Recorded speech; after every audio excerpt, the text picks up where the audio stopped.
நாள் 2 நாள் அல்ல, நம்முடைய ஆண்டவர் என்றென்றைக்கும் உன்னுடைய சரீரத்துல உயிர் இருக்கிற வரைக்கும் உன்னை கைவிடாத ஆண்டவர்.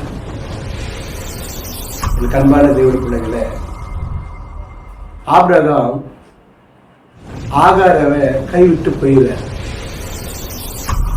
ஆனா அந்த இடத்துல விட்டுட்டு நீயும் உன் பையனும் எங்காவது போய் குறைத்துக் கொள்ளுங்க சொல்லி விட்டுட்டு ஆபிரகாம் விட்டு போறார்.